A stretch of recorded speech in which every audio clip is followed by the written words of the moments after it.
A very good afternoon to all my dear students. Mr. Rom Gupta, Pranati, Mehek, Janvi, Venkat Lakshmi, Ritu, Akshita. Akshita has written, I've revised all the previous points. Tanvi, Anand, Goyal, all of you children, a very, very good afternoon. So as we always begin the class by revising the previous concepts, we will have a quick discussion of what we have done. And in today's class, we will be finishing off with your chapter 2. That is, whatever is left in relationship of partners, we will complete incoming, outgoing partners, expulsion of a partner, a very, very important topic. And on Friday's lecture, we'll wind up Partnership Act by discussing the registration and dissolution of firm as well. So before we proceed further, good afternoon, Vedahi, Manish, Aditi. Thank you so much, Mr. Manish Singh. And Mohammed Shoaib, Aniket, Pavan, good afternoon, children. And any doubts? Yes, Mr. Sushil. Mr. Sushil, if you have any doubts, definitely Mangal Pali, we'll have the quiz. Yes, Om Gupta, definitely. So I'll make you revise, but before that, you have any queries from your side, you can also discuss that as well. Miss Navya, Ayush, Dhruv, all of you children. Chanchal. Okay. So, yes, Jia Walia, good afternoon. Sneha, Shilpa. Okay, Yagesh, everyone. So, students, we have already discussed the rights and duties of the partner. We have also spoken about in detail about the authority of a partner. What do you mean by authority of a partner? It is the powers given to the partners. So property of the partner, we discussed all the capitals and assets.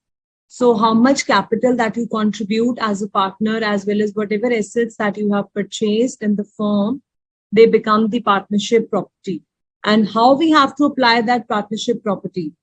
So if I am using the partnership property for my personal functions or other things, yes, Ayush Mishra, okay, we will discuss partnership deed as well, definitely. Okay, Vedhi, I have noted down your query also. So that partnership property should definitely be utilized for the purpose of business only. You cannot use it like if you have an office where all the partners are doing the business in combined. So you can't say that now I'm using this office place for my home functions and other kind of things. So you have to utilize the office property for the official purpose only. Then we have learned about the personal profits that are earned by the partners. Any personal profits that you make, you have to return it to the partners itself. You can't say that so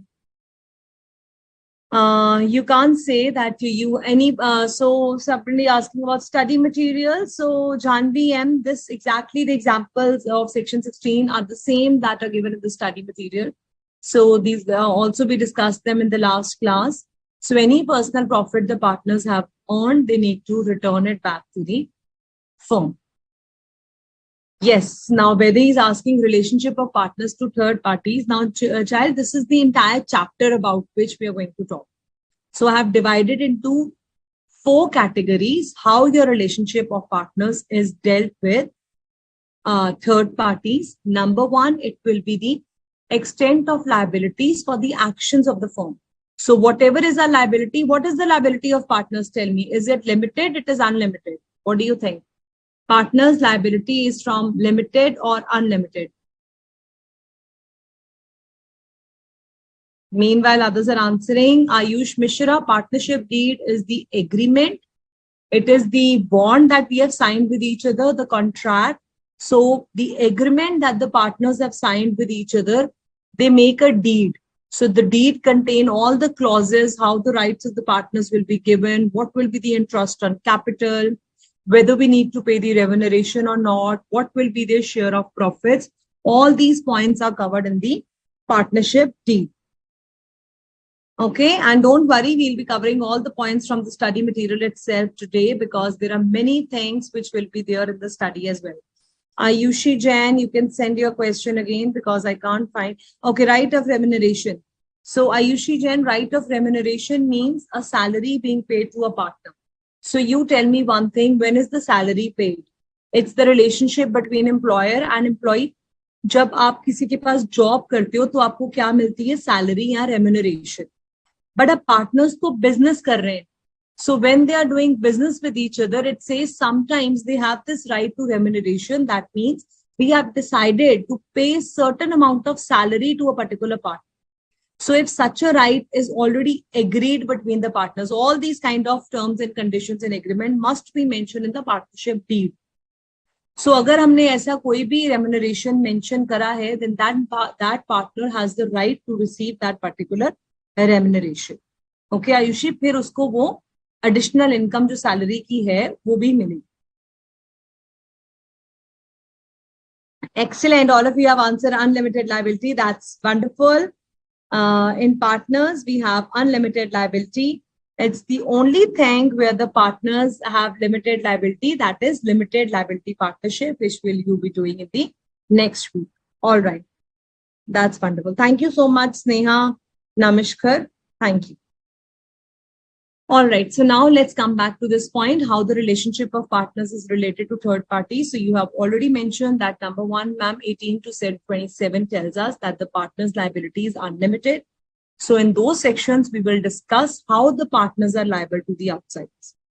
Then we have a very important section 28. You have already done how a non-partner becomes a partner by holding out. Section 29 talks about sub-partnership. Very, very important and very simple. So that will also be covered in today's section. And minor partnership में आ सकता है या नहीं. So ये relationship है partners का third party से कि minor आ सकता है, transferee कौन है, sub partner है, holding out से right कैसे create होता है. Examiner will not be giving you a question that how the relationship of partners to third parties is happening. However, he can give you the questions, different kind of questions. Like he can ask you, A, B, C are partners. Mr. A transferred his share of interest to another person. Now, what provisions are applicable?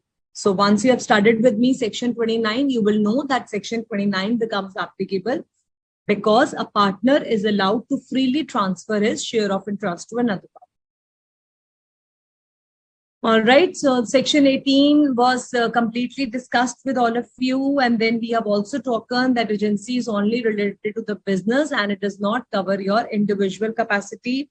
Where Mr. A was drawing tickets for his family trip, then he was personally held liable. Firm will not be held liable for his personal tickets booked through a travel agent. So the other day we understood authority of a partner and you said that you all wanted to do it in that very lecture only. So we have completed that as well. So I hope authority of partner is now clear. These are the certain restrictions that we impose on the implied authority. In today's MCQ, you will be able to revise your restrictions on implied authority also. Somebody asking, ma'am, what is the meaning of restrictions? So restrictions means these are the provisions put by law that the partners are not allowed to do such kind of acts unless the partnership agreement provides for it. So if I ask you, can the partners submit a dispute for arbitration? So you will say, no, ma'am, it is restricted. They cannot do that. So my question to my class is, can any of the partner transfer the immovable property belonging to the partners, belonging to the firm? Can the partners transfer immovable property belonging to the firm? Yes or no?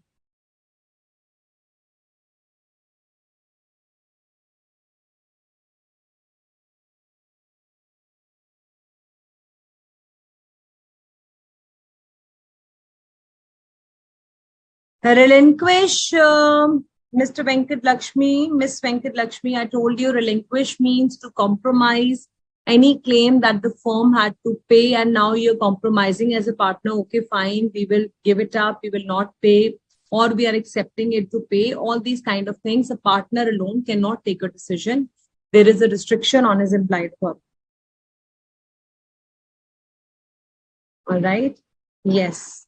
Sovan Patra, the notes are already uploaded. Unit 1 and Unit 2 of partnership are already uploaded under the heading of notes afternoon lecture. Please check them once. Only the third unit we have not even yet started. So once we have done the third unit, that also will also be up. No, he cannot do that. That's wonderful. Mr. Sadab says, yes, he can transfer. So that is not a correct answer. Others, all those who have said, no, ma'am. Majority of the partner, no, Mr. Gautam Verma. So only if the partnership agreement gives the permission. Okay, yes, Mr. Prem. Instead of saying permission of other partners, agreement must provide for that. Otherwise, no, ma'am, a partner cannot transfer immovable property is absolutely correct. Okay. Many of you are again saying if other partners agreed. So that means that has one and the same meaning if it is provided in the partnership agreement. Mr. Sudhana Kashyap, so retirement of a partner, when we discuss that point will be covered. As of now, you can simply remember when the partners are working together, all the things that partners have contributed becomes the partnership property and anyone can use it. You cannot say that only C bought the chair, so he will use it and he wants it back. So how the settlement of assets happen, that is your part of dissolution, okay? All right, good. No, because restriction on implied authority, everyone has given a great answer. What is the meaning of commencement? Where he goal commencement means to start, shuru karna, okay? Yes, Shreya, very good answer. All of you have given the correct answer for this one. So great. So this kind of questions can come up in which he can ask you how you can say that this is not allowed. So you will say in this, typically section 27 gives you the authority, section 18 gives you the authority to act. However, the authority can be of two types, express and implied. Implied authority means that the partners can do any acts in the usual way of business. However, certain restrictions are imposed, and one of the restriction number 7 is that you cannot transfer immovable property which belongs to the firm. Samajh aa gaya sabko, and we had a great revision. We all know the concepts. That's wonderful. Now, students, let's move ahead to section number 20. Can the partners extend or restrict this implied authority? अब इसका मतलब क्या है? Extend करना या restrict करना means क्या मैं किसी पार्टनर को कुछ करने से रोक सकती हूँ? एक तो हो गया कि हमें सेक्शन 19 में प्रोवाइड कर दिया उसने that these are the statutory restrictions, means law में ही दिया हुआ है. लॉ ने कह रही है कि आप ट्रांसफर नहीं कर सकते हो, लॉ ने कहा है आप एंटर नहीं कर सकते हो. क्या मैं एज अ पार्टनर भी कुछ रिस्ट्रिक्शंस लगा सकती हूँ फिर? तो वो कहते हैं yes, by mutual agreement. Okay, agreement is very interesting in partnership. कुछ भी आपस में दो दोस्तों ने साइन करा, लिख दिया, हो जाए. एग्रीमेंट कर सकते हैं ना. पार्टनरशिप का जो मेन फ्लेक्सिबिलिटी है, that is the agreement kind of thing. So it has that bonding that anything that we sign, we have written over here, and that we can do it. Okay, Durga Ch-3, don't worry, section 22, all the, we are on section 20, beta. So 22 will come after this, and all the sections from study material will also be taken, so don't worry. Just pay attention what we're doing right. So the partners by mutual agreement, abhi maine aapko bataya, mutual agreement means together we have signed and we have decided, so we can either extend or restrict. या तो हम अपनी implied authority को और extend कर सकते हैं या फिर उसे रोक सकते हैं. क्या थर्ड पार्टी कौन होती है? थर्ड पार्टी आपने मुझे बताया था, suppliers, creditors, debtors, purchasers, customers, whosoever is dealing with that firm is the third party. So can this third party bound by this restriction? It says if he is not aware, if he is not having knowledge about this restriction, then he is not bound by such restriction. Hindi में इसका मतलब हुआ अगर उस third party को नहीं पता है तो he is not bound, means he will not accept. But अगर थर्ड पार्टी को पता है कि पार्टनर की इंप्लाइड अथॉरिटी पे एक रिस्ट्रिक्शन लगी हुई है, रोक लगी हुई है, then that third party will be bound by that transaction. Let us understand with the help of an example. A, B and C are partners selling furniture. A agreed not to buy more than for rupees 10,000.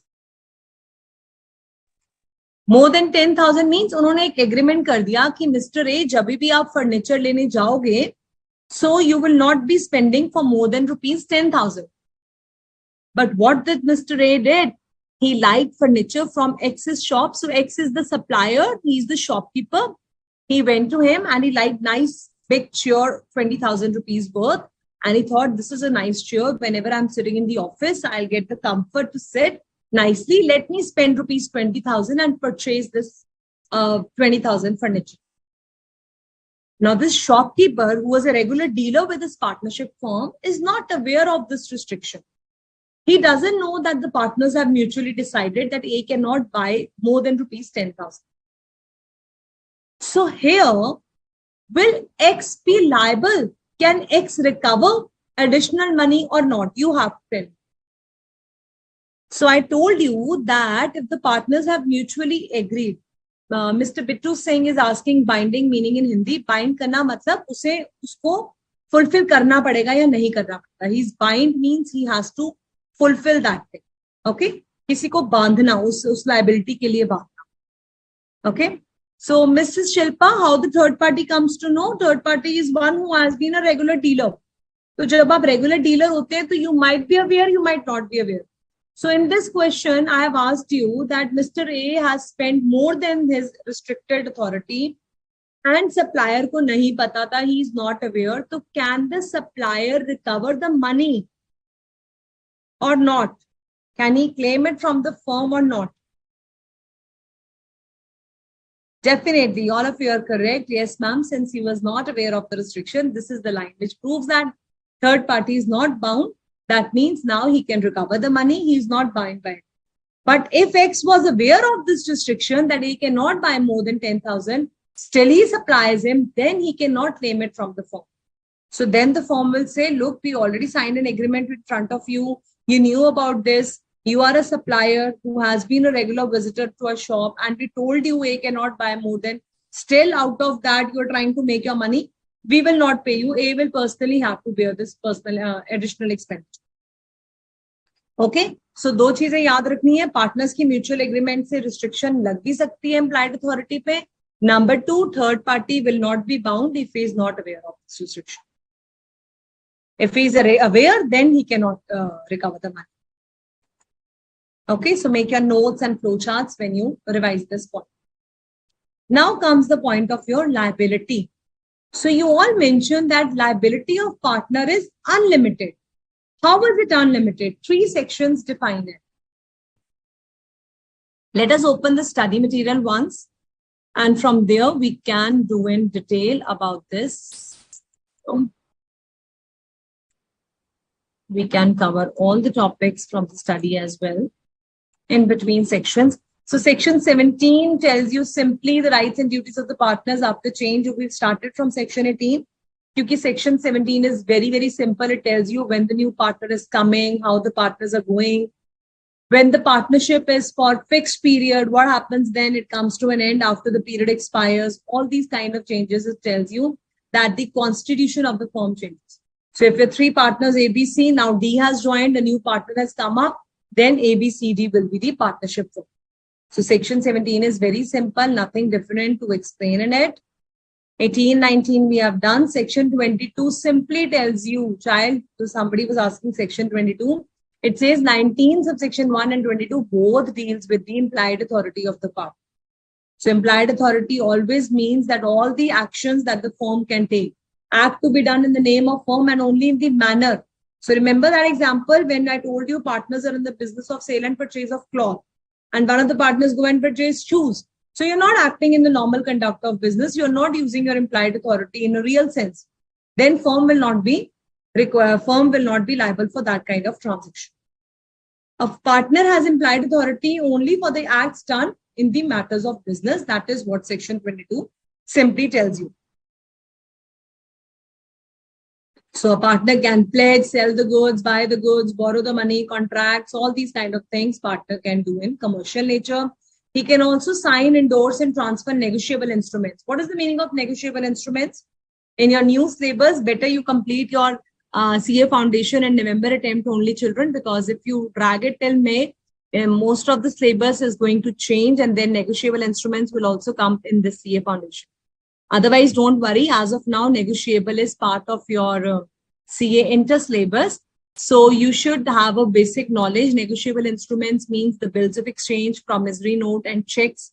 These are the papers which are used for making the payments and transactions. So here the partners can also sign, endorse, and transfer these negotiable instruments also. Okay, so section 19 and 22 simply talks what all the implied authorities the partners have. Say for example, partner ने किसी को payment करनी है तो वो cash pay करने की बजाय एक promissory note भी sign कर सकता है या फिर एक bill of exchange भी raise कर सकता है. ये partners को implied authority दी गई. Okay, section 20 we have done. You can read this example. See how beautifully study has written. Third party knows, third party is not knowing when he is dealing with a partner in the firm. So all these provisions we have already discussed. Same example, lender was unaware, then the firm will be liable to pay the money. And if he is not aware, then he cannot recover the money from the partners. Example number 6 is exactly the same जैसा हमने अभी presentation में करा है. Partner's authority in an emergency. Section 21 is very simple, bacha. Emergency situation mein you should always act as a man of ordinary prudence with that. For example, there is a fire in the partnership property and you immediately go and run and try to save the assets of the firm. So that is your duty. That is your moral duty to act in emergency. Section 23 kya kehte hai? Very interesting. It says, if any partner, admission by a partner, any representation made by a partner regarding the affairs of the firm is evidence against the firm. It says any partner is acting as an agent. So we very well justified. Yes, ma'am, all the partners act as an agent. बिल्कुल ठीक है. They have binding admission means मैंने जो करा वो आप भी liable हो, जो मैं करूंगी आप मेरे लिए liable. But only with respect to partnership transaction and in the ordinary course of business. फिर से वही section 18 वाली बात कह डाली कि सिर्फ business के लिए we all are liable to each other. However, any representation will not bind the other firm if it is limited and other party knows of this restriction. So anything that you're doing beyond the knowledge of the firm, then the firm will not be held liable for any of the actions of those parties. Let us take a very interesting example, number 7. It says X and Y are partners who are dealing in spare parts of different brands of motorcycle bikes. तो bikes के ना different brands के spare parts बनाते हैं. कोई उसका handle बनाता है, कोई हॉर्न बनाता है, मतलब डिफरेंट स्पेयर पार्ट्स बनाते हैं. Z परचेज करता है उनसे spare parts for his Yamaha motorcycle after being told by X that spare part is suitable for this motorcycle. Now children listen very carefully how you have to apply section 23. Spare part is suitable for this motorcycle. This is the representation given by Mr. X. The representation or admission by a partner means partner ने कुछ ऐसा कहा. Information given by one of the partners is that the spare part is suitable. Y is ignorant of this transaction. Y को नहीं पता. The spare part proves to be unsuitable. Now, what do you think? Both of them should be held liable or only Mr. X should be held liable? Okay. Okay, Mr. Pavan Prajapati, negotiable. You have written the meaning of negotiating. That's wonderful. And many of you know about negotiable instruments, so that's good. I told you, Mr. Gautam Verma, the awareness of the third party has to be proved to the firm. If the firm is aware that they have already informed, then the transactions will be separate way. And if he was not aware, then he can totally recover that money from the firm. Mr. Yogesh Sharma, in that respective case, A will be liable to pay his own 10,000 from his own pocket if the firm is not liable. Okay, whenever the restrictions, if he was not aware of the restriction, then he can recover. But if the other party X was aware of the restriction, then also A made a purchase, then A will be liable. Mr. Pavan Prajapati, what do you want me to explain in Hindi? Hindi में इसका मतलब ये होता है कि अगर आपने कोई भी बात बोली है पार्टनर्स ने कि हम ऐसा स्पेयर पार्ट बनाते हैं या कोई भी पार्टनर स्टेटमेंट कर रहा है अपने बिजनेस के बारे में, तो full form will be liable. Very good. X and Y both will be liable definitely because they have acted in the ordinary course of business. And admission means statement made by a partner means whole of the firm is held liable. So here X and Y both will be held liable to Z for his works. ध्यान से समझना example number 7 को, क्योंकि example number 8 में story कुछ और बन जाए. Now, example, section 23 is clear. Any partner says anything, both the partners will be held liable. That's wonderful. Very good. All of you have written same answer. Miss Manisha, Akshita, Asha, Angel. All of you are correct. Now, let's read this effect of notice to acting partner. Now, what is the meaning of acting partner? Notice means having again the information of something. If any of the partner has the notice who is acting in the course of a business, then it will be assumed that whole of the firm is aware. For example, अगर एक भी partner को कुछ information है business के बारे में, तो ये समझा जाएगा कि पूरी फर्म को इसके बारे में मालूम है. Except in the case of fraud, my dear students, you keep on doing any fraud, any of the partner, I'm sorry, I will not be held liable as a firm. Fraud के case में we will not be held liable, except in the case of fraud. आइए देखते हैं example में क्या होता है. So there are two examples, example 8 and 9. PQR are partners for sale and purchase of second hand goods. तो क्या करते हैं, second hand goods खरीदते हैं, बेचते हैं. R ने second hand गाड़ी खरीदी on behalf of the firm from S. किससे खरीदी? S से खरीदी. S is a third party. जो लोग मुझे पूछते रहते थर्ड पार्टी, जिसके साथ आप बच्चे बिजनेस कर रहे हो वो थर्ड पार्टी है. ठीक है ना. PQR are partners, S is the third. Now, in the course of dealings means जब हम S के साथ business कर रहे थे, then we came to know that the car is a stolen one and it actually belongs to X. Here, P and Q does not know about this thing. So all the partners are liable to X, the real owner. It says normal course of business में आपने कोई भी transaction करा, तो all the partners will be held liable because there is no fraud ना. Fraud थोड़ी ना हुआ है. Fraud तो R के साथ हो रहा है. Partner ने fraud नहीं करा है. Partner purchases it from S. Later on, they came to know that the car is a stolen one and belongs to X. Now, all the partners have to return the car to the real owner. Example number 9. A participates in the management of the business and bought certain goods while he knew of a particular defect of the goods. अब ये interesting है. ये personal profits जैसे बनाए थे ना इसने. A को पता है कि goods में defect है. Then also he purchased. His knowledge would be construed as the knowledge of the firm, though the other partners were not aware. अब वो बोलेंगे notice to one partner section 24 applicable हो गया. एक पार्टनर को पता है तो सबको पता है. अभी मैम आपने यही बताया ना एग्जांपल नंबर 8 में कि एक को पता है तो सबको पता है, माना जाएगा एंड सारे पार्टनर. अब यहाँ पे भी कहते हैं ऑर्डिनरली. ऑर्डिनरली मीन्स जनरली देखने में तो यही लग रहा है कि एक ही नॉलेज है तो सबको knowledge. In fact they were not aware, but because A in league with seller had conspired to conceal the defects, then the other partners can reject the goods. Now, children, example number 9 is the case of fraud done by A. Here, Mr. A is doing fraud. Other partners have the right to reject the goods. क्यों? क्योंकि उसने seller के साथ मिलकर कहा कि चुप रहेंगे और बताएंगे नहीं कि goods में defect है. A is active partner. He is actively participating and he is concealing the defects. So here section 24 will become inoperative and the exception will become available. That means that is partners can reject the goods. Example number 9 के आगे लिख लेना fraud हुआ है. Example number 8 के आगे लिख लेना notice to one partner means notice to all the other partners. Okay, done.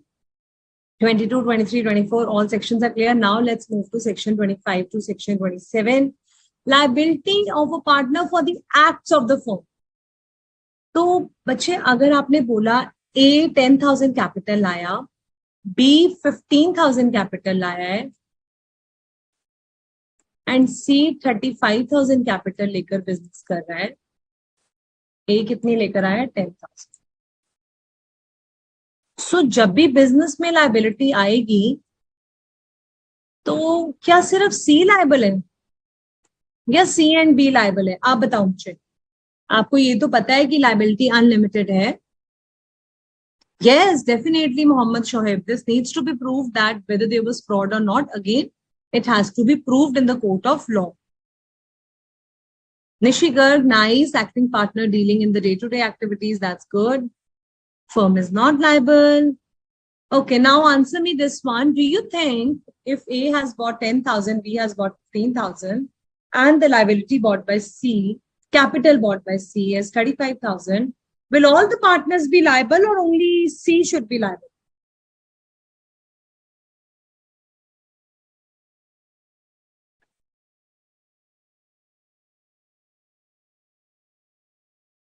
What do you think in this very case? All the partners should be held liable or only C and B who have bought more partners? Okay, excellent. All the partners are jointly and severally liable means individually also they have to be liable and in combination also. Together, it is your business. You cannot differentiate the partners on the basis of the capital they are bringing. You cannot differentiate the partners between the profits they are eating. Whatever business is being done, they're doing it collectively. All right. So all the partners are jointly and severally का मतलब होता है सारे partner for all the acts of the firm will be liable. So certain persons were found to have been partners when the acts constituted an infringement of a trademark. क्या होता है infringement of a trademark? याद है हमने करा था वो sale of goods में N companies infringement was done. You are misusing. Maggie was using somebody else's Cadbury's brand name, or Cadbury's using Nestle's brand name. Any trademark that you are misusing others, then all the partners will be held liable. Okay. So any partner doing any kind of thing, which is an omission, which is anything which is wrong, all the actions, all the firm will be totally held liable. You cannot say that one partner who did a mistake will be held liable. Ms. Anjali is saying liability depends upon profit. No, no, no. All the partners are liable. Okay. It's not dependent on anything. All the partners will be liable. Neither it depends upon the capital nor upon the share of profits. First rule है section 25 का that all the partners are jointly and severally means इकट्ठे and individually also they are liable for all the acts of the firm. Example 10 की समझ आ गया. अब वो कहते हैं wrongful acts of the partner. अगर किसी पार्टनर ने कुछ गलत करा है, the firm is liable as the partner for any loss or injury caused if it was done in the ordinary course of business and within the authority of a partner. So if while acting as a partner आपने कोई भी ऐसा काम करा है जो कि ordinary course of business है, बच्चे सेक्शन 24 की एक्सेप्शन फ्रॉड था, यहाँ फ्रॉड नहीं कह रहे. सेक्शन 26 कह रहा है अगर किसी पार्टनर से कुछ भी ऐसा काम होता है जिसकी वजह से any third party suffers any loss, then also whole of the firm will be held liable. All the partners will be held liable in case of any law. ये line underline कर लेना, second last line, बस इतना ही learn कर लो. All the partners are liable to a third party for any negligent act done by the partner in the ordinary course of business and within the authority of the partners. Let's see what does example number 11 tells us. One of the partners in coal mine acted as a manager was guilty of personal negligence to have the shaft of the mine properly fenced. अब इसका मतलब क्या है? Coal mine, ठीक है ना? एक जब आप उसके ऊपर कोल में माइन में काम कर रहे हो तो आपको किसी माइन का मशीन का शाफ्ट मींस मशीन का कोई हिस्सा था प्रॉपर्ली फेंसिंग करनी. अब कई बार क्या होता है ऐसी जगह पे माइंस में कंस्ट्रक्शन साइट्स पे whenever you are working sometimes you can be injured if the fencing means if you have not properly drawn the marking of the boundaries. If you have not marked the proper boundaries of the machine area, then somebody might get hurt. Okay. So here was a partner, there were two partners and one of the partner, he failed to put proper fencing around the shaft. Shaft of the mine means एक machinery आप ऐसे समझ लो जिसकी proper fencing नहीं हुई. And एक worker जो वहां पे काम करता था उसको injury हो गई. He was working and he got injured while working over there because fencing was not properly done. There was not proper hold. So law में case हुआ कि section 26 तो कहता है कि all the partners will be held liable. So only one of the partners should be held liable because he is guilty. So court applied section 26. They said anything which is run in the ordinary course of business, the supplying of fencing was the business. Partners are acting within the authority. They had to do. Only because of the personal negligence does not mean that the other partner is not liable. Both the partners will be held liable. Okay, children. So section 23, 24, 25, 26, in all these cases, all the partners are held liable except in the case of fraud. यहाँ पे कोई fraud नहीं है. यहाँ पे आप business कर रहे हो. आपने आपसे negligent हुआ. गलती हुई है, mistake हुई. Liability of firm for misapplication by partners. Now what is happening? Somebody is misapplying. Now this is very, very interesting. Firm की गाड़ी है और आपने गाड़ी का क्या यूज करा है आके देखते हैं एग्जाम्पल में. वो कहते हैं कोई भी अगर पार्टनरशिप प्रॉपर्टी का है asset that can be used only for the partnership business. If you make any misapplication, if any of the partner misapplies the property, then what will happen? Let's see this example number 12. A, B, C are partners of a place for car parking. So वो क्या करते हैं, उन्होंने एक जगह ली हुई है जहां पे गाड़ियां पार्क होती है. इस चीज का उनका business. Okay. So now P stands his car in the parking place. So one of the third party, he has parked his car in that parking place. And A sells this car to a stranger. Here the firm is liable for the acts of A. Whole of the firm will be held liable because one of the partner has misapplied the things. Okay, children. So what has happened in this respective case? They were actually they have that car parking lot. So all the people are parking their cars over there. So now one of the partners, by mistake, he has sold one of the person's car to another person. See what a mistake he has done, misapplication. So here it says whole of the firm will be held liable because the partner should be aware they are into business of this. They cannot misapply other person's things. So section 25, 26, 27 we have covered over here. One small point, section 27 tells you liability to third parties. All of you know that the liability of partners is unlimited. So let us, interesting example over here in front of you. There are three partners. They have invested $10,000, $10,000, $10,000 each. So equal capital they have got $30,000 and उन्होंने एक नया business शुरू करा and they together started doing the business as a partner. Now they were deciding to settle down the business and dispose of their liabilities, and the liabilities were $90,000. However, they were not able to settle the liabilities. Maybe they were just having 30,000 capital, and now the liabilities are huge. So how much balance liabilities is left? 30,000 they have contributed from the capital. Balance 60,000. It says all the partners will be individually held liable to settle off the liabilities. Means they have to bring in their personal assets of $20,000 each in order to dispose of their liabilities. No partner can say that I will not pay because my liability is limited to this. In partnership, you have unlimited liability. जितनी भी firm का पैसा देना है वो सब partners को मिलकर देना पड़ेगा. So the first rule will be that you will give the money from the capitals that you have contributed, from the assets of the firm. If even after utilizing them, liabilities are left, then partners have to dispose of their personal assets in order to pay off the liabilities. All right. So just go through all these sections that we have done and then we proceed further. Let's take a small break here.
Students.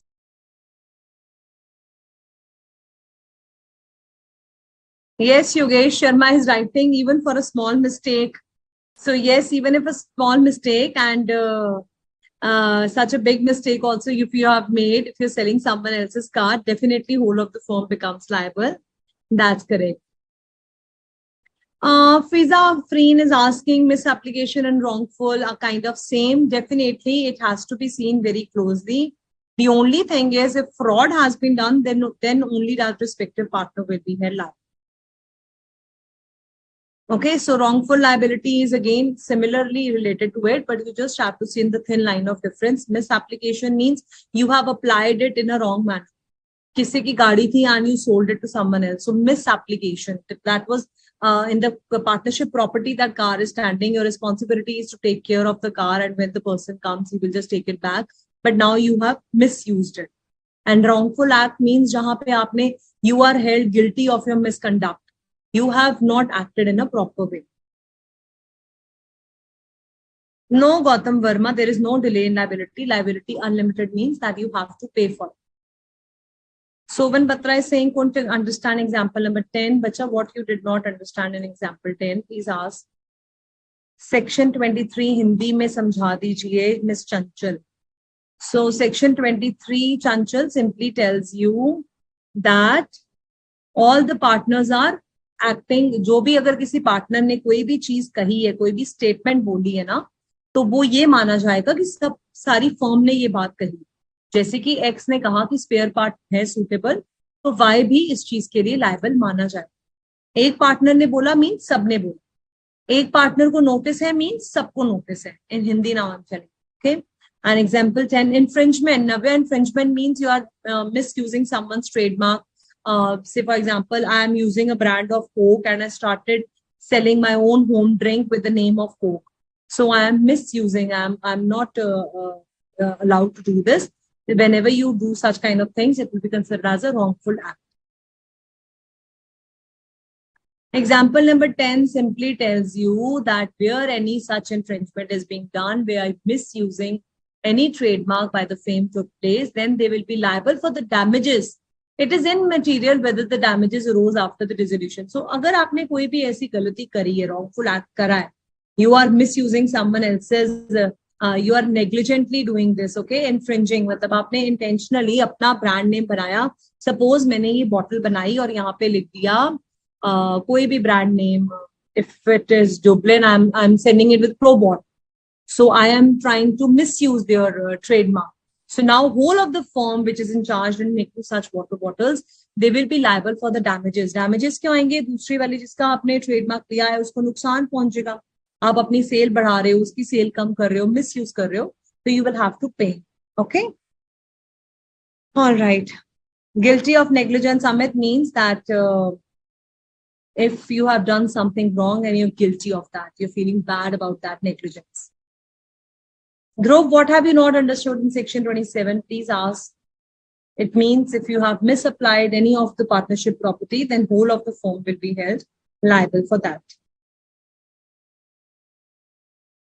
Aditi Shaw is asking the meaning of arbitration. Arbitration means where a person just before the lawyer, where you go with your problems and both the parties will tell their problems and arbitrator tries to resolve your disputes. So arbitrator is a party who solves this dispute outside the court. You don't have to go to the court. Okay. I hope all the doubts are now clear. Let's move ahead. Rights of transferee of a partner's interest. Now, this is very, very interesting. I think let's do this from my notes because I have written in a simpler language. Now, rights of transferee of partners in trust tells you that any introduction of a partner resulting into the change of the firm, therefore consent of all the partners is mandated. Number one point that we are talking over here is that whenever any partner is entering my firm, so if any of the partner is entering the firm, then my entire constitution of the firm changes, right? If you are partners, so you tell me one thing. Asha, Navya and Sovan, they three are partners, Asha, Navya and Sovan. Now, Dhruv wants to join their partnership. Dhruv wants to join their partnership and Asha and Priyanshu are okay with it, but Navya does not want him to join. Can Dhruv join the partnership? Yes or no? So I told you, Asha, Navya and Sovan, they are partners. Dhruv wants to join in. If one of the partner does not agree, then Dhruv can join. No, ma'am. Why no, ma'am? Because consent of all three people that I've taken the names, Asha, Navya, Sovan, has to be there. Then only the partner can be joining the firm. Even if one of the partner is not agreeing, then you cannot join the firm. Vedhi Goyal is asking, if I don't write the sections, do I lose marks? No, you do not lose marks. Sections under CA Foundation are not compulsory, children.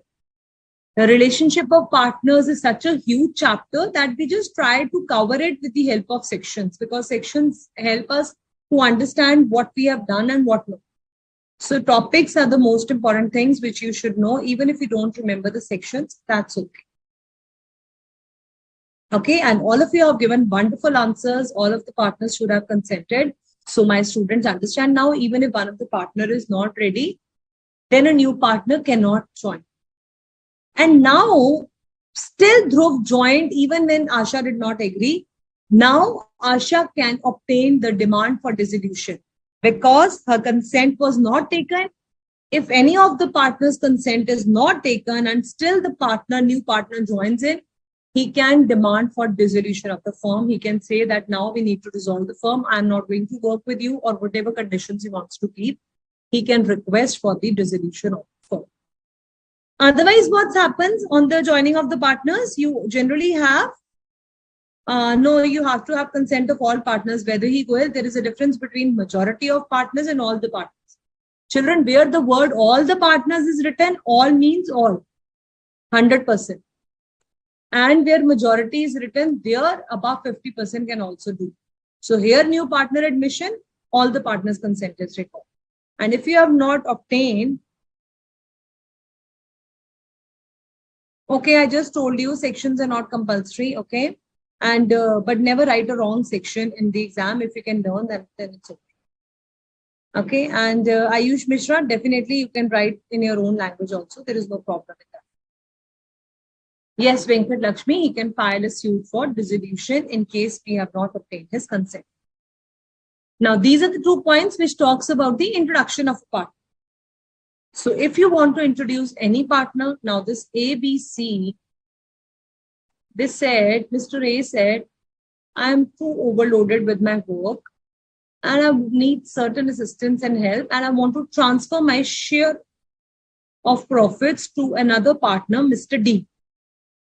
Now he is introducing Mr. D as a partner. Number one thing, all the partners should be ready to accept him as a partner. Number two, if any of the partner do not agree, they can ask for dissolution. ये समझ आ गया? अब वो कहता है interest in partnership means profits and assets of the firm. Suppose they have 1:1:1 interest in the firm, that is 1/3 sharing of the profits. And A wants to transfer 50% of his interest to Mr. D. So out of that 1/3, he can share 50% of that 1/3 with Mr. D. This interest means profits and assets of the firm. Now this Mr. D becomes the sub-partner. He has not joined as a partner in the firm, but this sub-partnership has been created with Mr. D and A. So if examiner ever asks you what is sub-partnership means when one of the partner transfers his interest to another partner. His interest in partnership firm means the profits and assets of the firm. In such a case, sub-partnership is created between both of them. What are the rights of the sub-partner? That is transferee. What rights will be given to Mr. D? He receives only the shares as per the profits declared by the partner. So say, for example, all the partners are getting 20,000, 20,000, 20,000 profits. So now A and D will divide 10,000 profits D will get and 10,000 A will get. Are you understanding? So he gets 10,000. He also get 10,000 and balance all the partners will get 20,000, 20,000 each. So this is the right of transferee, that is the sub-partner, that he will receive the share as per the profits declared by the partners. He has no right to conduct the business. He cannot come, he will not come and ask Mr. A, can I see the books of accounts? Can I inspect the accounts? Can I conduct the business? No. Sub-partner is not allowed to conduct the business. He cannot inspect the books. He will only sit down quietly and he will eat his share of profits, whatever A gives him. All right. And what happens in the case of dissolution of the firm? Now, suppose, let's assume this firm ABC gets dissolved. Now, ABC gets dissolved. The sub-partner D, transferee is D. Who is transferee? D is entitled to all the assets of the original partner, and now he can also ask for the accounts of the firm. So what will D do? Now, number one right is he will get into all the assets of the original partner, that is Mr. A, and he can also ask for the accounts of the firm. Now he can definitely inspect the books of accounts. Why? Because the firm is now going to get dissolved, firm is going to get end. So D is definitely interested to know whether his share of profits have been nicely worked out or not, or it is the case where A has died. So now D will get all the original assets of this original partner A, and he will also check the accounts of the firm.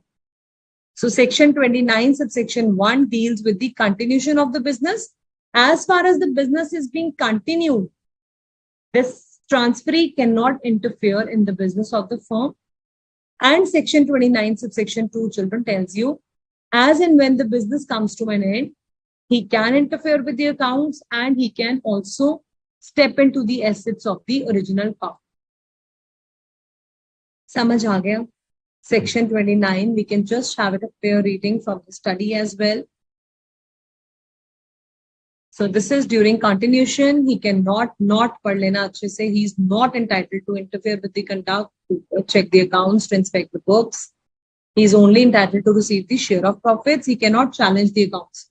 He should quietly accept. एक तो उसे profits दे रहे हैं, है ना, अलग से अपना हिस्सा दे रहा है एक partner. So सब partnership में you cannot interfere with the accounts. However, when the firm gets dissolved on the retirement of the transferring partner, so who is the transferring partner? Mr. A is now getting retired. He's leaving the firm. So all the assets will belong to the transferee. He will receive the share of the assets and he will also have the right to find out how much profits accrue to him so he can interfere with the accounts. And this section 31 में जो line लिखी हुई है वही transferee के लिए भी applicable है, that he can become a partner only. Sub-partnership can also happen only if all the partners have consented. He cannot make anyone else partner unless the other parties have accepted. अगर partners allow नहीं करते हैं, जैसे आपने मुझे बताया कि हम ध्रुव को share नहीं दे पा रहे थे, if any of the partner objects, then you cannot transfer your share to another person.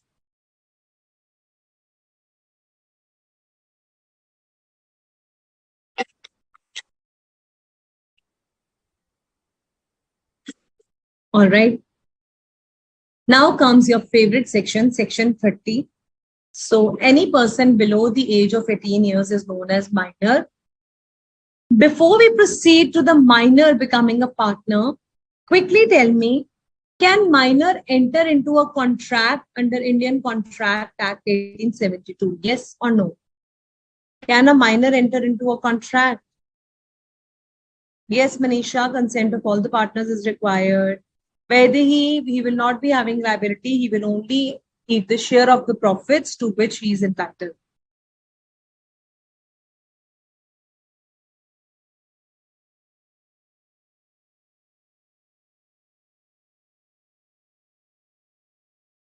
Hitesh बोल रहा है पूरा section 29 in Hindi. Oh my God. Hindi में इसका मतलब ये है कि एक पार्टनर अपना कुछ हिस्सा प्रॉफिट का किसी और पर्सन को दे सकता है और उन दोनों के बीच में सब पार्टनरशिप क्रिएट हो जाती है. उस दूसरे पर्सन को ट्रांसफरी कहा जाता है and he can receive the share of profits, but वो अकाउंट्स चेक नहीं कर सकता. Okay.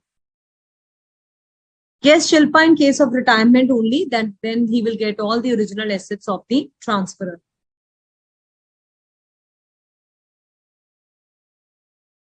Definitely, Mr. Harshavi, you can follow the notes. from the presentation? Thank you, Mr. Ayush Mishra.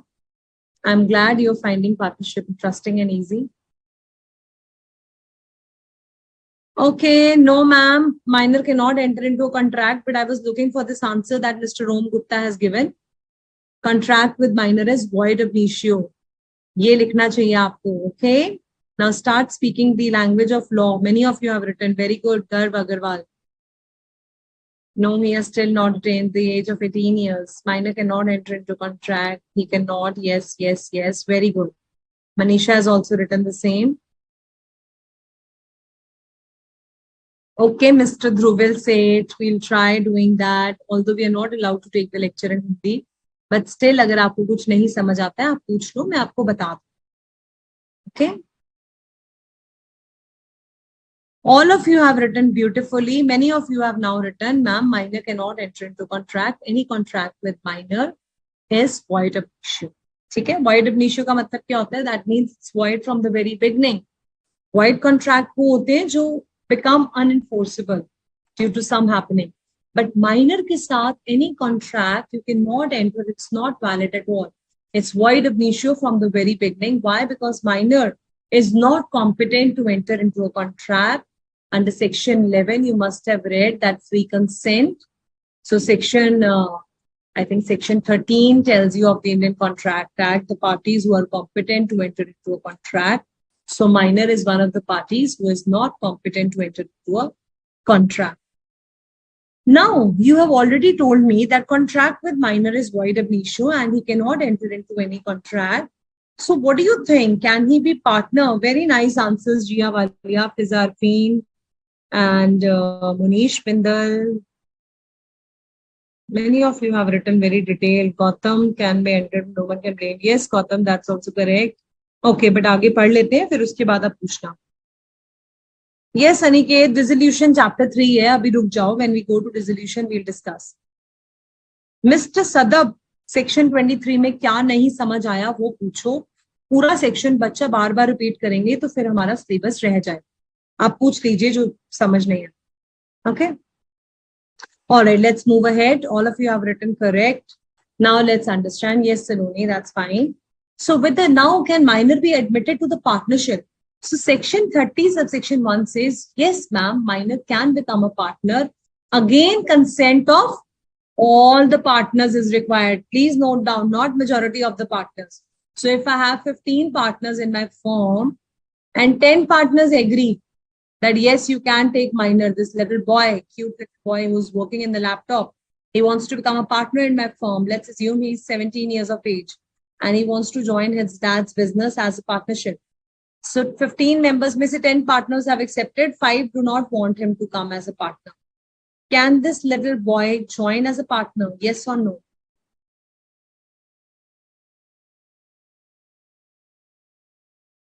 The answer is no, he cannot, because consent of all 15 partners is required. Otherwise, he cannot join the partnership firm. Yes, good, good, good. I know that, you know that. So, but with consent of all the partners. And point number 2, 1 point to ho gaya, all the partners. Point number 2, can he be liable for the losses? No, ma'am, he will be joining only for the benefits of partnership. Benefits of partnership means only for eating the profits of the firm. सिर्फ profits देंगे हम इस बच्चे को, इसकी कोई liability नहीं है. इससे काम करवा लेंगे, इसकी नॉलेज यूज कर लेंगे, इसको कंसेंट सारे पार्टनर्स को देना पड़ेगा. And he will only be having the benefits. Benefits means the partnership profits he can get, but he will not be liable for any of the losses of the firm. Clear ho gaya? Point number 1 is minor cannot enter into a contract. Point number 2, he is not party competent to contract. Point number 3, he can become a partner if all the partners consent and for the benefits of the partnership. Point number 4 is very interesting, existence of partnership firm. Now, ABC is the partnership firm which is already existing.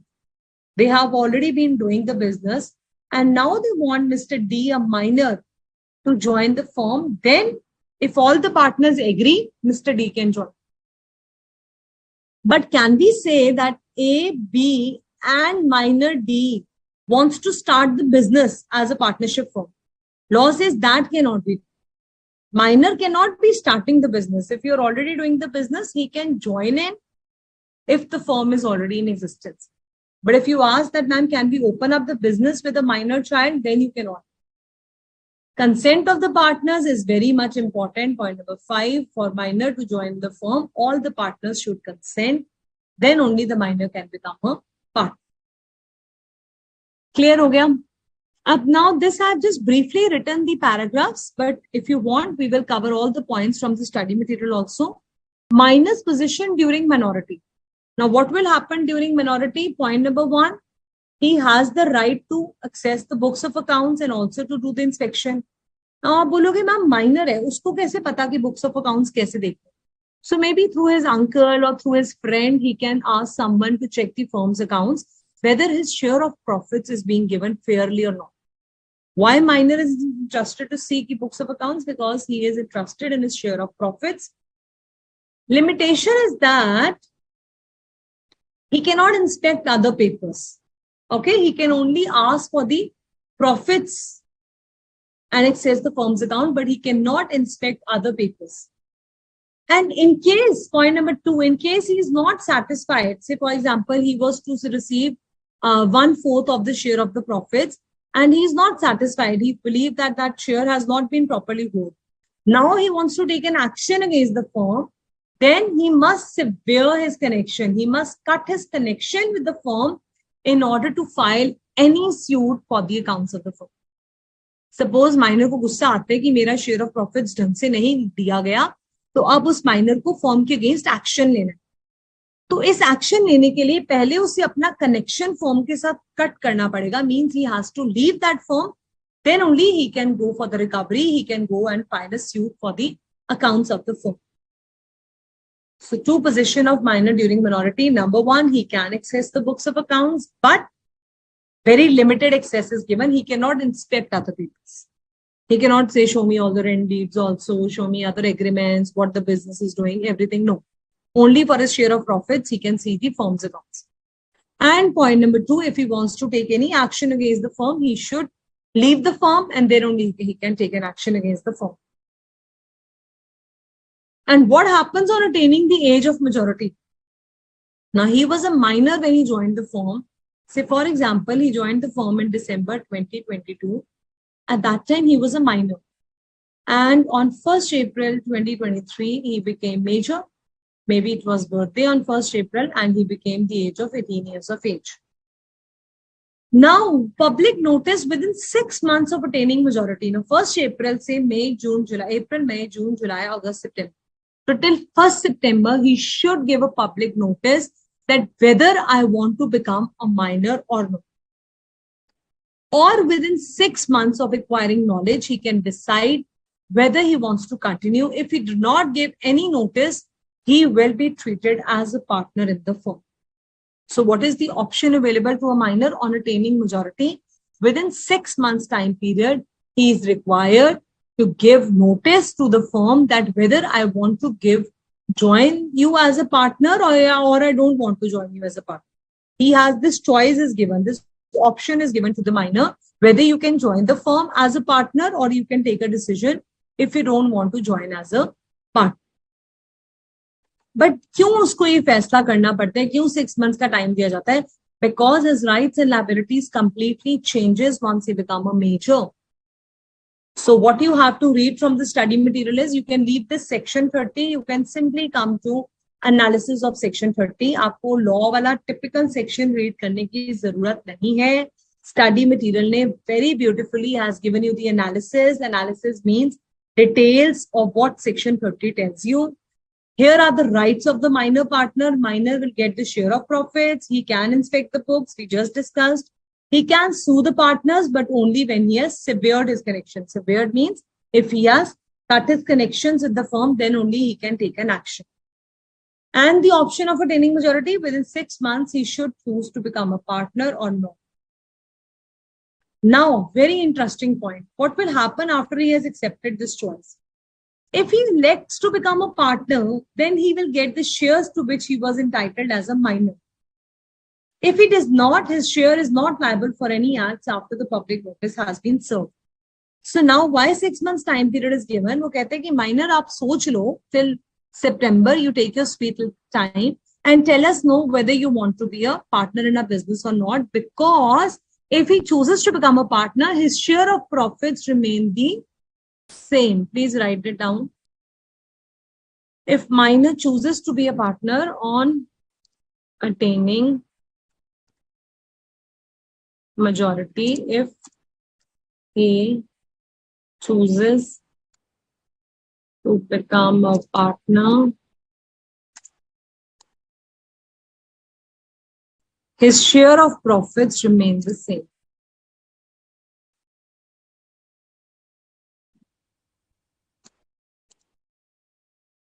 However,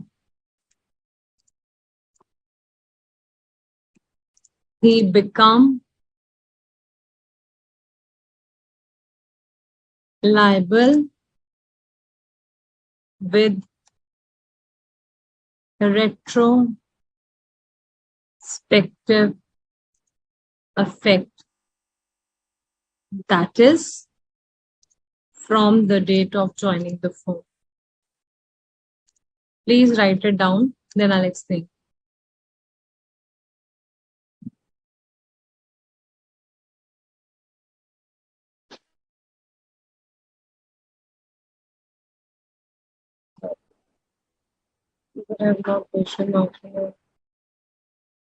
Okay, Varun, you need to address these queries to your admin blog.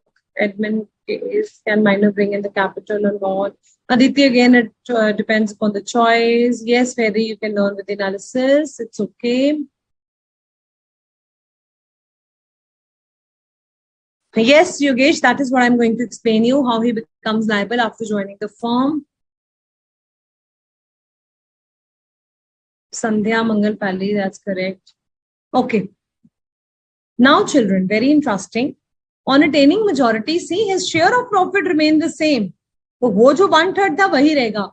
But his liabilities become unlimited liability from the effect of joining the firm. Now he will be liable from December 2022. जब उसने firm join करी थी, if he chooses to become a partner. Where it is written, let me show you. Here it is written. So these are the rights. Here we were just talking about the rights. That okay, he has the right on 6 months, he can decide. And in his rights, what is his share of profits? It remains the same. However, after attaining majority, if he becomes the partner, he will become personally liable to third parties for all the acts done when he was admitted. And his share and profits remain the same. So ये जो मैंने आपको अभी लिखवाया है, that was summary of section 30, subsection 7. If a minor becomes partner on his own willingness or failure to give public notice means 1 September आ गया और आप चुप रहे, आपने नोटिस दिया ही नहीं, तो फिर मान लिया जाएगा कि आप पार्टनर बन गए. ठीक है ना? अगर आपने पब्लिक नोटिस नहीं दिया तो दैट मीन्स आप पार्टनर बन गए. Your profit shares will be same, but your liabilities, इसका मतलब होते हैं retrospective. Retrospective means from the fact that is from the date of joining. Since he was admitted means जिस दिन से उसने माइनर ने ज्वाइन करी थी फर्म, उस दिन से वो पर्सनली लायबल, अनलिमिटेड लायबिलिटी हो जाएगी. And if he chooses not to become a partner, अब उसने 6 महीने लिए सोचने में एंड उसने बोला कि मुझे नहीं बनना, तो till the date of public notice, his rights and liabilities will continue as of a minor. So, for example, उसने public notice दिया 1 अगस्त को, तो 1 अगस्त तक उसकी सारी जो rights and duties थी as a minor will continue and take place in the same way. His share will not be liable for any acts done after this notice. So he will not be liable, although his liability is for the personal profits only. But now he will not be liable for anything done after the date of notice that he has given, that is 1st August. He will be entitled to sue the partners for his share of profits. Such minor shall give the notice to the registrar that whether he has not become a partner. वो कहते हैं अगर उसको लगता है, if partner feels that my share of profits have not been computed correctly, then he can also sue the partners. He can also file a case that say, look, I bought this property and they're not giving it back, or these are my profits, I'm not getting proper profits. But he must give a notice to the registrar of the firms whether he has chosen to become a partner. Registrar should be informed if he decides to take such kind of actions. All right. And what were his liabilities during minority? His liabilities during minority is only to the extent of his share in the profits. He has no personal liability. Very, very important. Minor को कभी भी personal liability के लिए नहीं कहा जाता. That means if all the assets of the firm are not sufficient to pay off the liabilities, other partners will bring personal assets, but minor will not be required to bring the personal assets. Only his share of profit will be liable. And minor can never be declared insolvent. If the firm is declared insolvent, then his share lies with the official receiver or assignee. This is very important. Please understand point number C. What is the meaning of insolvent? पहले तो आप बताओ मुझे. Insolvent क्या होता है?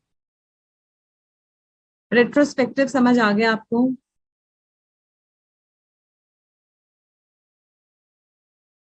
Yes, Yogesh Sharma, that is the beauty of law. If you start enjoying it, studying it, you start finding it very easy. Okay? If minor becomes a partner in third Mangal Bali, that's what we have to see, that he will never personally held liable, but whatever share of profits he has in the business, that can be held liable. Yes, Hemlata, after retaining majority, so he will be liable for losses also. Then his liability become unlimited liability, okay?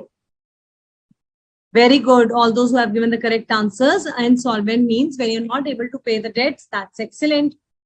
Now, can minor be insolvent? He says minor is a small kid. He was admitted to the firm only to eat the profits. So now if you are declared, if the firm is declared insolvent, his share of profit, his means minor's share of profit will be given to the official receiver and assignee. Now, अब होगा क्या? Firm insolvent declare होगी. That means firm does not have sufficient assets to pay off the liabilities. अब छोड़ दो उसको, insolvency का meaning I've read. Listen, look here. Now, all the assets of the firm will be given to the official receiver. हमने पढ़ा था ये insolvent अगर कोई declare होता है buyer and seller के केस में, तो who gets all the assets? Official receiver will be appointed and he will be having all the assets of the firm in his hand. Now, while they are paying the liabilities of the creditors, they will also pay this share of profit of minor. वो कहेंगे minor भी आपका एक तरह से creditor है, सबसे पहले इसका share of profit भी वापस करो. This kind of importance is given to a minor as a partner also. He will not be declared insolvent, but even if firm is declared insolvent, his profit share will still be given back to him as if all the creditors are being paid back out of those assets. ठीक है, तो quickly revise कर लेते हैं. What will happen? Minor, when he can be admitted as a partner, he gets his share of profits. He can inspect the books. How can he inspect the books? He can ask any of his uncle or any of his senior friend to see whether his share of profits has been computed correctly. He can sue the partners. Yes, ma'am. After cutting his connection with the firm, he can also file a case. On 6 months, he has to decide, retaining majority, whether he wants to become a partner or not. Liability is only to the extent of share of profits, no personal liability of minor, and he can never be declared insolvent. What happens after attaining majority? He becomes personally liable. That means his liability is now unlimited liability of minor. And that also from the date when he has joined the partnership, and his share of the profits remain the same. And what if he chooses not to become a partner? Then till the date the notice is given, his rights and liabilities, his share of profit, for example, 1st August को उसने notice दिया कि मुझे नहीं बनना partner, then his rights and liabilities up till that date of 1st August will remain same. He will get the same profits and his liabilities will also remain the same. All right. So go through minor, relax easily, and then what all is left with us, we will finish off the syllabus and chapter today itself. And any queries, you can send it. Let's take a small break here.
Welcome back, students. So yes, all those who have written that, ma'am, minor banke rehne mein hi fayda hai. So that's great. So when you're becoming the major, then definitely you have to take a decision whether you want to become. So if you remain silent, Durga Ch-3, then it will be assumed that you have decided to come apart. Okay. All right, let's move ahead. Contemplate, Avish, we will just talk about the same. All right, now students, we will be discussing about the incoming and outgoing partners, and expulsion of a partner will also be discussed in this class itself. Now children, what is the meaning of unanimous consent? Section 31 subsection 1 is again talking about the same thing which we discussed while joining the partner in the sub-partnership. So all my students know for section 29 sub-partnership, consent of all the partners is required. For section 30 minor, consent of all the partners is required.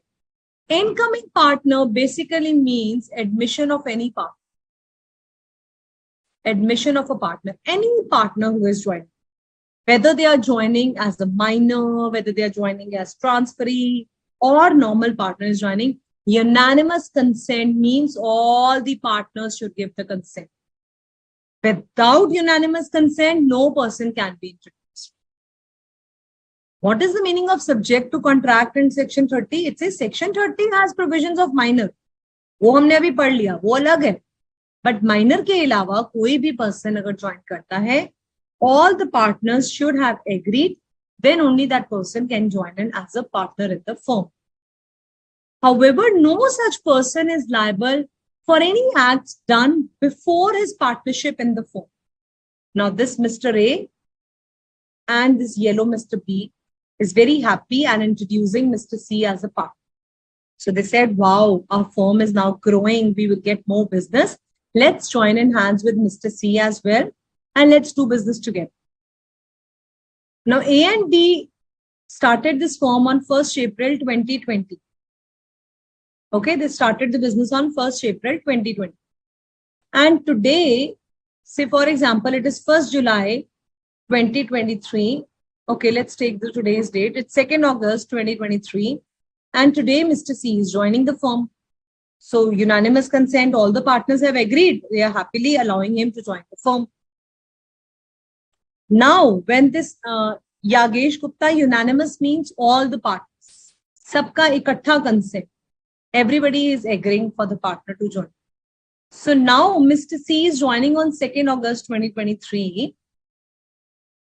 Can you say that whatever, say for example, there was a liability of 50,000 which A and B has incurred on 1st July 2021. There was a transaction that they have purchased some goods from Mr. X for 50,000 and it is still lying outstanding. A and B has to pay. Will C also be liable now since he has joined the partner? Will C also be liable to pay for this liability of 50,000? Tell me your answers. Can we say C will also be liable? Yes or no, and why?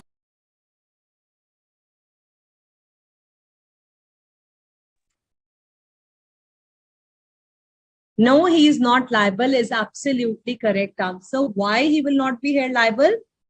Because he was not a partner when this liability was incurred. New partner will not be liable for any acts of the firm unless and until they were done, unless and until once he has joined, then now any liabilities incurred, definitely he will be liable. So, if he wants, it says nothing prevents him.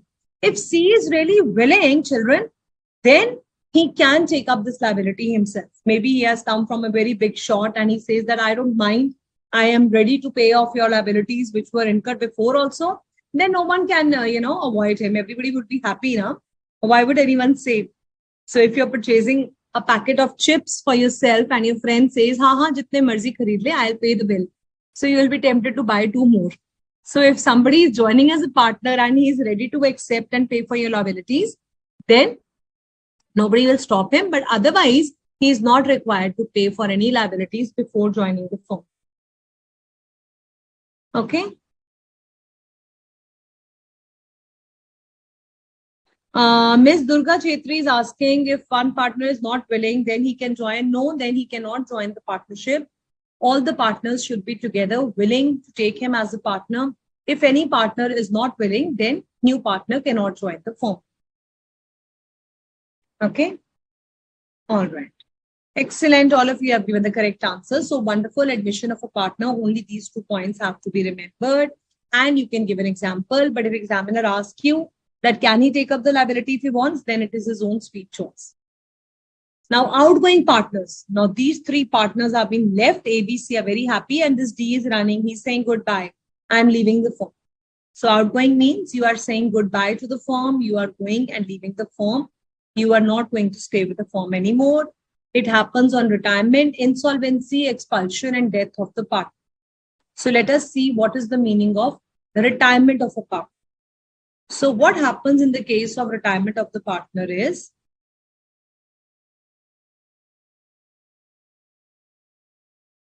here again the consent of all the partners is mandatory. It is only in the case of expulsion children where majority of the partners' consent is required. Other than that, in every case, section 29, 30, 31, 32, all the cases, consent of all the partners is required. Then one of the partner can retire, or it can be as per the agreement. So you and me made an agreement, and now we made an agreement that we can resign whenever we want, we can retire. Then it will go as per the agreement. By giving a notice in partnership at will. Wow, test time. What is partnership at will, children? Let me see who gives the correct answer first. What is the meaning of partnership at will? After this, we'll try to do some MCQs also. What is the meaning of partnership at will?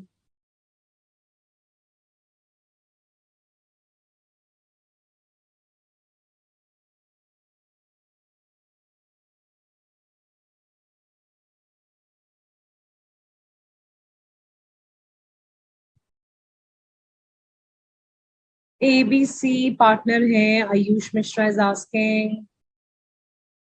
Yes, Ayush Mishra, when he has joined as a partner, then you suffer the losses, then definitely that new partner is also liable. Excellent, where there's no fixed period, with the will. Khushi Kupado Sogdar. You're writing with the will of all partners. What do you mean by that? You have to explain, bacha, where there is no determination of the fixed period, where no time period is determined. Very good, Prakriti Goel. No duration of partnership is determined. Avesh, Saloni, Tanvi, Janani, all of you correct. Anshika is correct. Jia Walia, Anjali Gautam, Ritu, Shilpa, Kriti, Kumari, Soban, Vidushi, Garv, all of you correct. Lavina, it means it will be ended whenever the partners want because there is no fixed time. That's correct. Om Gupta, everybody has, others have given correct answer. So now, since you say that no fixed period is there, so how the partner can retire? So there are 3 partners, ABC. They have decided that we will be doing definitely Manish, correct, Yogesh, Tanvi, Shri, all of you correct children. Now come back here. So A, B, C are running the partnership as partnership at will. And this Mr. A wants to retire. So अब इसका कोई fixed time period तो है नहीं है. जो fixed time period वाली की है वो तो fixed time पे बंद हो जाएगी partnership. Particular partnership will end at the particular period. अब partnership at will तो मैंने बताया था ना, चली तो शाम तक, नहीं चली तो शाम तक, नहीं चली तो शाम तक. तो आपकी मर्जी के ऊपर है. It is as per your will, as per your choice. है ना? So now A wants to retire.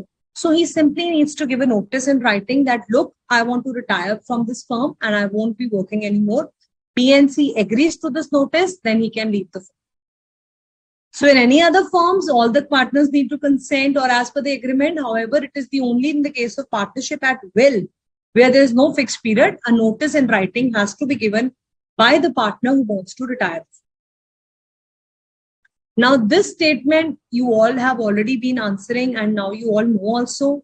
Any acts done before retirement, this A partner who is retiring, say for example, if he is retiring in August 23, now any actions or any acts done before August 23, this partner will be held liable. Only after giving a public notice that I have retired from the firm, he will be relieved from his liabilities. Otherwise, he will continue to be liable unless and until he gives his public notice of retirement. So retiring partner continues to be liable till the public notice is given.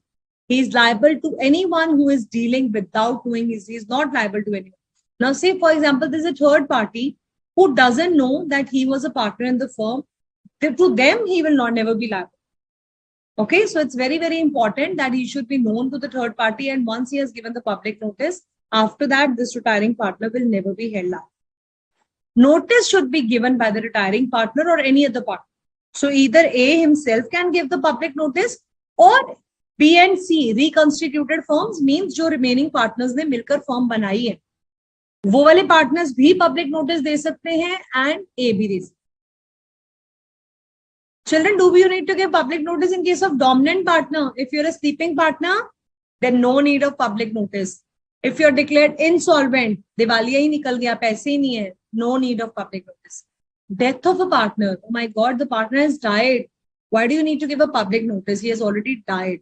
So who will give the public notice? So in case of death, insolvency, and sleeping partner or dominant partner, no public notice is required. Okay? I hope retirement of partner is clear. Before expulsion, let's complete insolvency and death of a partner. So death of a partner is again very simple, children. Section 35, it says where the partners have a contract and firm is being dissolved, estate of a deceased partner is not liable for any acts done after his death. So again, there is a firm ABC Associates and they were constituted in 1st April 2020. All the partners were doing the business very nicely. Now, in August 23, A died. Now, what will happen? His legal representatives will come and the share of profits, whatever was accrued to A, will be given to the legal representatives. And whatever the liabilities were before August 2023, his estate will be liable, means whatever the property of the deceased partner, whatever the share of profits is left, only before the date of death, he will be held liable. After his death, any liability which the firm has incurred, his estate or his legal representatives will not be held liable. Okay, so आप लिख लीजिए, after the death of the partner, his share of profits, the share of profits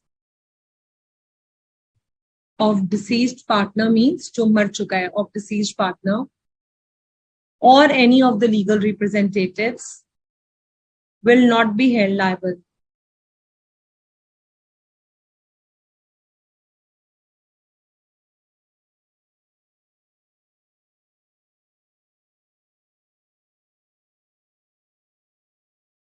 Mr. Hitesh Suthar, you have written a very big paragraph on partnership at will.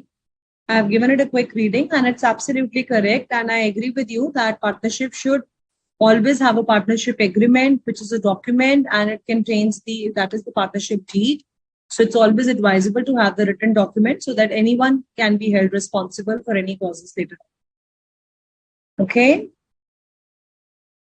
So death of a partner is clear, but we'll still do one example from the study material. Tanvi Jain is asking, retiring partners still get the profit after?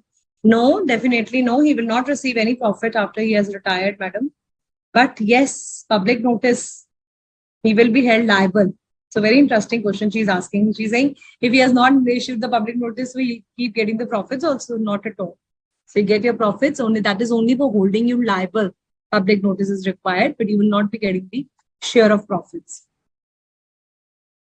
So similar is the case of insolvency. Again, insolvency, a beautiful chart is given in your study material. You can do the points from there as well. But I want you to do certain MCQs also, children. Insolvency of a partner again talks about the same thing, that where the firm is not, it says a partner ceases to be a partner if he has been declared insolvent. Now, if any partner is declared insolvent, then he ceases to be a partner, means he will no longer be a partner in the firm, and the firm needs to be, not necessarily needs to be dissolved. Where the firm is not dissolved, estate means the property of the insolvent will not be liable for anything after the act of insolvency. Again, the same example, when he died, he will not be liable for any actions after the death. Similarly, his legal representatives, will not be liable. Similarly, if you have been declared insolvent, then any acts done in the partnership after his insolvency, this partner will not be held liable. Okay. All right, let's move towards the quiz because many of you are eagerly waiting for the quiz also. So here is test your knowledge where you're thinking caps, children, and let me see. It's okay, Khushi, don't be sorry for a wrong answer. We all are learning here, okay? It's absolutely fine. Yes, Avesh, don't worry. We will do section 33 also. Don't worry. Let me read the queries. Meanwhile, please read this question. In what circumstances a partner may retire? In accordance with an express agreement by the partner, where the partnership is at will by giving a notice in writing, with the consent of all the partners, or all of the above, which is the correct one.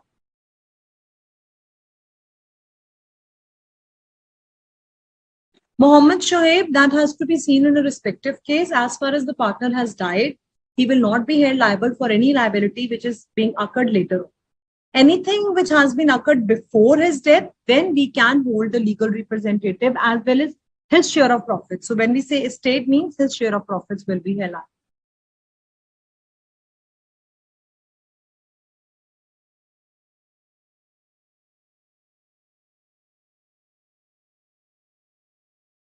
All right, Ayush, I will give you that summary as well.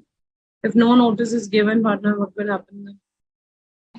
Mr. Gautam Verma, I just told you there is no necessary, it is not required to give the notice in case of a death of the partner. So beautiful answer, D, all of the above is correct. It's very simple, you have just done it. So the correct answer is D, all of the above. A new partner can be admitted in the firm with the consent of all the partners, special majority of partners, simple majority of partners, or with the consent of new partner. What do you think? What is the correct answer?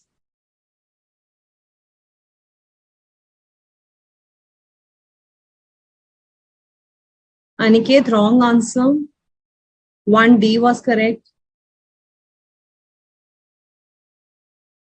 Dhruv, be careful in answering the second one. Akshita, correct answer for the first one, and Ankoel. Those who are writing 1, 2, I don't understand. You have to write 2A, B, C, D. What? So 2A is the correct answer. All of you have given the correct answer. This was just to confuse you. Simple majority, special majority, ऐसा कुछ नहीं होता है. Consent of all the partners is necessary. So that means you have heard the lecture carefully. Well done, students. Okay, which of the following are not included in the implied authority of partners? To buy or sell the goods on account of the partners, to borrow money for the purpose of firm, to enter into partnership on behalf of firm, to engage a lawyer to defend action against the firm. What is not allowed? It says which is not included in the implied authority of partner. So you all know statutory restrictions on the implied authority of partner. Which one is not included in that implied authority?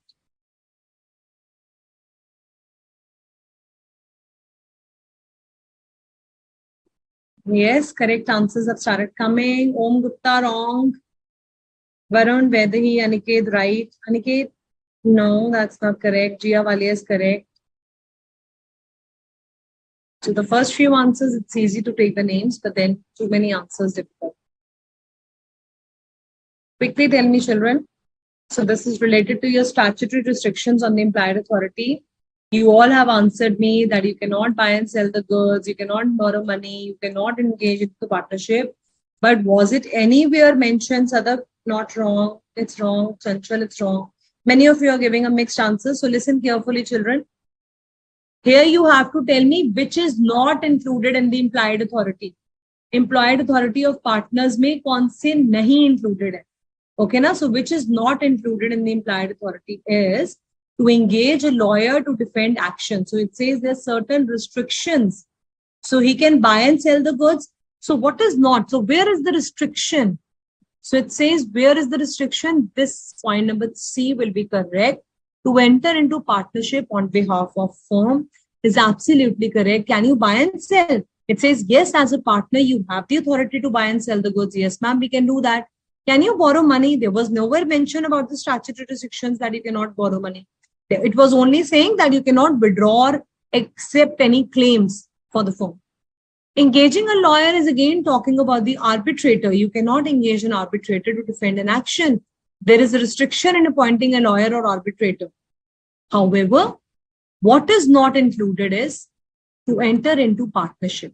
So point 3C is the correct one. Engaging a lawyer is allowed, bacha. Arbitrator is not allowed. Okay, so you have the implied authority to hire a lawyer for yourself for settling the disputes. However, yes, it was a typical one, Mr. Sadaf. That's correct. So 3C is the correct answer. All those who have answered 3C, well done. So D was an answer in haste. Okay, so good. All of you, almost everyone has answered it correctly. So it's okay. Very few have answered D. So again, D was given to confuse you between the arbitrator and lawyer. Agar arbitrator likha hota to usme nahi le sakte hain. But yes, in lawyer you can do. Yes, all of you are correct. All those who are asking, ma'am, am I correct? 3C is the correct answer. So give yourself a patting if you have selected C option. Okay, if a partner commits fraud in the conduct of the business, so if any partner commits fraud in the conduct of business of the firm, then he shall indemnify the firm for any loss caused to it by the fraud. He is not liable to the firm. He is liable to the partners or he is liable to the third parties. Read it carefully and answer me point number 5, question 5.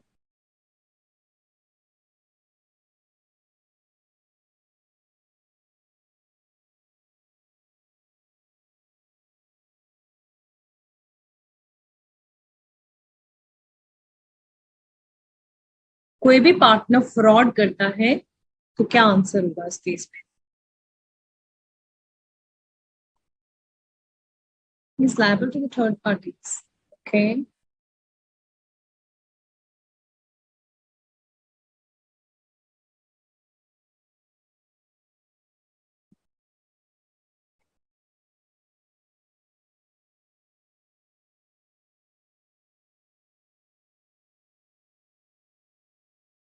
Again, so many mixed answers are coming. Somebody is giving for 4th also. You have to give the answers for 5th one, children. So definitely, if any partner commits a fraud, he needs to indemnify the firm for any loss caused to him. You remember? If you are intentionally committing any fraud, if you're doing any kind of cheating, you have to fulfill the firm for any loss caused. So whether you're committing the fraud intentionally, personal profits you're making, in all those cases, you need to indemnify the firm. You will definitely be held liable to the firm for all the losses. So liability to third parties, that means you're only liable to third parties. No, it says whole of the firm as well as the third parties needs to be indemnified for any loss that the firm has suffered because of your actions. Okay, now these MCQs, we'll continue 4, 7 and last MCQ I'll ask you in the next class. Let me just complete this one. So section 36 and 37 are your homework that you have to read. We have already done section 33, expulsion of a partner is left. We still have 10 minutes. Let me just quickly complete it, and still in the next class, we can take these topics from the study materials.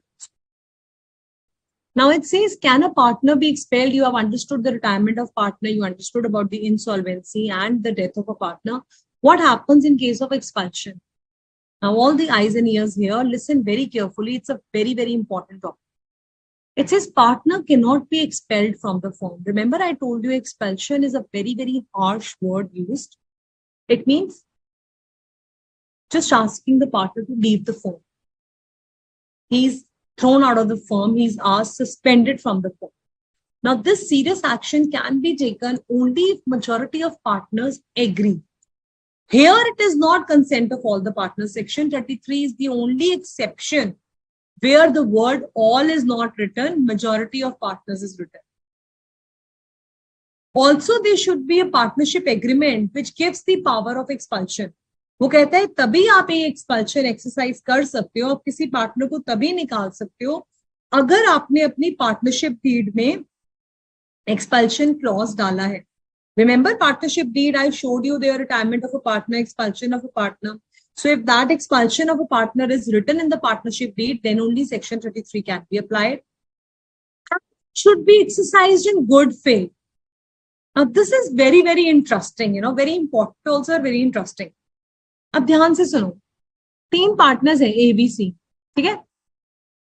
A and B कहते हैं यार I don't like mister C, his face is not very nice, he is not very attractive, he is always making faces whenever he come, let's expel him from the partnership. Can you do that? Just because you don't like his face, you're not having good relationship with him, can you expel a partner? Is it fair to do that? Tell me. Okay, I say majority of partners agree. हाँ यार मुझे भी नहीं अच्छा लगता है ये बंदा, इसको निकाल देते हैं फर्म से बाहर निकाल. एंड हमने पावर ऑफ एक्सपेल्शन भी दी हुई है पार्टनरशिप डीड में. तो क्या आप ऐसा कर सकते हैं? आप किसी पार्टनर को एक्सपेल कर सकते हैं फर्म में से? टेल मी, यस और no. Come on, answer.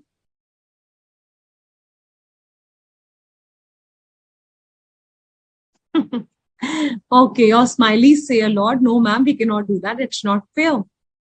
So फिर एक्सपेल कब करेंगे? कहते बहुत सीरियस अगर कोई इशू हो जाए, गुड फेथ में मीन्स फर्म की भलाई के लिए, अगर हमें लगता है that now it is very important to take this action and we must do it, then only this expulsion power can be exercised.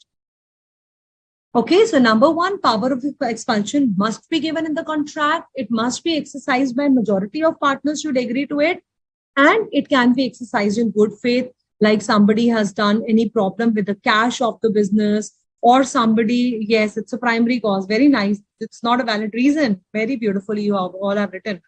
It's not good faith. Nice. Absolutely wrong. Good. Very nice.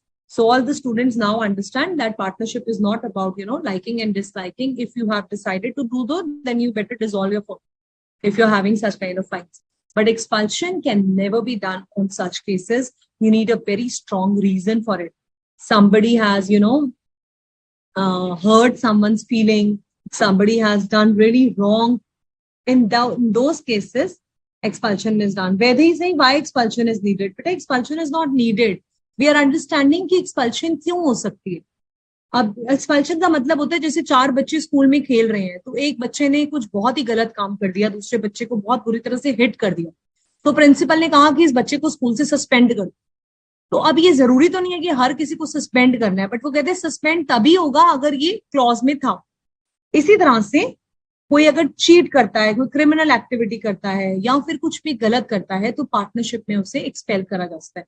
Criminal is again very very harsh, but here we are going to talk about hurting each other's feelings, doing some really wrong thing. Okay, in that case the partner can be expelled only in good faith. And अगला वाला slide भी देख लेते हैं. Expulsion must be in the interest of partnership. Yes, any fraud if the partner has committed, simple. So if he has committed any fraud and partnership has suffered because of that, then he must be expelled by giving a notice. Very important. He should be given a notice. A, B, C are partners. C did some fraud. And now, number 1, you had the power of expulsion in your agreement. Number 2, majority of partners have agreed. Number 3, in good faith. All these conditions are satisfied. Yes, ma'am, we can expel. But a notice should be given to Mr. C. Notice means an opportunity of being heard. So point number 4, notice, and point number 5, being heard. अगर आप ये 5 points लिखोगे तभी आपका answer ठीक माना जाए. So what you have to do, you have to send a notice in writing to Mr. C. See, you have committed a fraud, so we are expelling you. We want to give this opportunity that you can come and give your hearing for this. Opportunity of being heard का मतलब हिंदी में होता है अपनी सफाई के लिए पेशी देना. जैसे लॉ में कहते हैं ना, कोर्ट में, कि आपको एक नोटिस भेज दिया गया, आप आकर प्लीज अपना बताइए भी ऐसा क्यों हो. तो सी को एक नोटिस भेजा जाएगा that you can come and present yourself that why you did that. Then only that expulsion will be considered valid expulsion. All right, I think now we should stop because then it becomes too much and then you say that, ma'am, we have done too many things. All the examples of section 33, all the examples of section 35, 36 and 37, your homework, read them, but we will definitely discuss them in the class as well. Don't worry, I'm not going to leave any single line from the study material because it's very important that we should cover each and everything from the study material. but it's your moral responsibility also to open up the books and read few things, come up with doubts, discuss your doubts, ask them, then also it becomes very interesting. Okay. Miss Anjali, if there is no mention about the expulsion, then it becomes challenging under section 33 to work. But if it's a severe case of a criminal case, then again decisions can be taken in a different sense. Okay. Yes, so when I know it's a lengthy unit, that's why I'm trying to break it in different way. Oh my God. Amit says we have covered 13 sections today. Wow, wonderful. I'm glad. So you have lots and lots of homework to do. 13 you have to revise and another 5 you have to give a reading. We'll cover those 5 also, don't worry. Thank you, Asha Begum. Thank you, Vedahi. Thank you, Jia Walia. Thank you, Pavan Prajapati. Thank you so much. Thank you, Om Gupta. Thank you, children. Yes, Ayush Mishra. So it's important that we should study and complete everything on time. Thank you, Shilpa. Thank you, Tanvi. I'm glad you children enjoyed the session. So that's very important. Studying while enjoying is again one of the concepts that we all at ICI try to follow so that it becomes easy and interesting for you all to learn as well. All right. So you know your homework. Please complete your homework, revise it, and go through the balance sections also. Thank you so much. Thank you, Mr. Sadab and Venkat Lakshmi. Thank you so much, children. Goodbye. Have a nice day. And on Friday, we will complete the balance sections of this chapter number 2. And also, we will be starting with registration and resolution of form. So, आपका partnership पूरा end हो जाएगा. Any doubts from descriptive questions of unit 1 and unit 2 that can also be discussed. So just revise and be prepared. Okay. Thank you so much.